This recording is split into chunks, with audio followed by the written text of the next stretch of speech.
জানি না আমরা এই বিশাল মহাবিশ্বে কোথা থেকে এসেছি। এই পৃথিবী যেখানে আমরা বসবাস করি এটি সূর্যের চারপাশে থাকা ধুলো, গ্যাস এবং অন্যান্য উপাদান থেকে ধীরে ধীরে গঠিত হয়েছে। প্রায় ৩ থেকে ৪ মিলিয়ন বছর আগে এই উপাদানগুলো একত্রিত হয়ে পৃথিবীকে গঠন করেছিল। প্রতিদিন এই মহাবিশ্বে হাজার হাজার গ্রহ তৈরি হচ্ছে। তারাদের চারপাশে থাকা বাকি ধুলো এবং গ্যাস থেকে নতুন নতুন পৃথিবীর জন্ম হচ্ছে। এটি একটি স্বাভাবিক প্রক্রিয়া। যখন একটি তারা পুরোপুরি তৈরি হয়ে যায় তখন তার চারপাশে থাকা ধুলো এবং গ্যাস একত্রিত হয়ে গ্রহ তৈরি করে।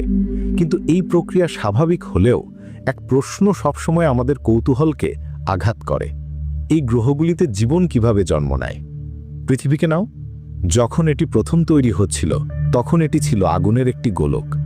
লাখ লাখ বছর ধরে এই আগুনের গোলক ধীরে ধীরে ঠান্ডা হয়েছে।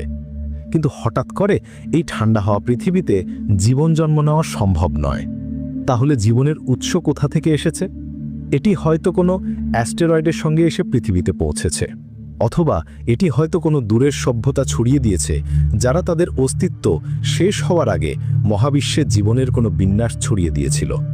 আমাদের কাছে এই প্রশ্নের কোনো নিশ্চিত উত্তর নেই, তবে এই রহস্য আমাদের কৌতূহলকে আরও গভীর করে এবং আমাদের ভাবতে বাধ্য করে যে আমরা শুধুই এই পৃথিবীর বাসিন্দা নই, আমরা এই মহাবিশ্বের এক ছোট অংশ। জীবন শুধুমাত্র প্রাকৃতিক প্রক্রিয়ার ফল নাও হতে পারে, এটি হয়তো মহাবিশ্বের কোনো অপরিসীম পরিকল্পনার অংশ।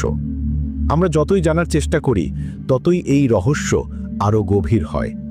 এই ভাবনা আমাদের শেখায় যে আমাদের এই পৃথিবী শুধু একটি গ্রহ নয়, এটি একটি জীবন্ত ধ্রুবক, যেখানে জন্ম, মৃত্যু এবং সম্ভাবনার সীমাহীনতা একসাথে বিরাজ করছে। এমনকি আমরা যদি পারি তবু আমরা পুরোপুরি জানব না।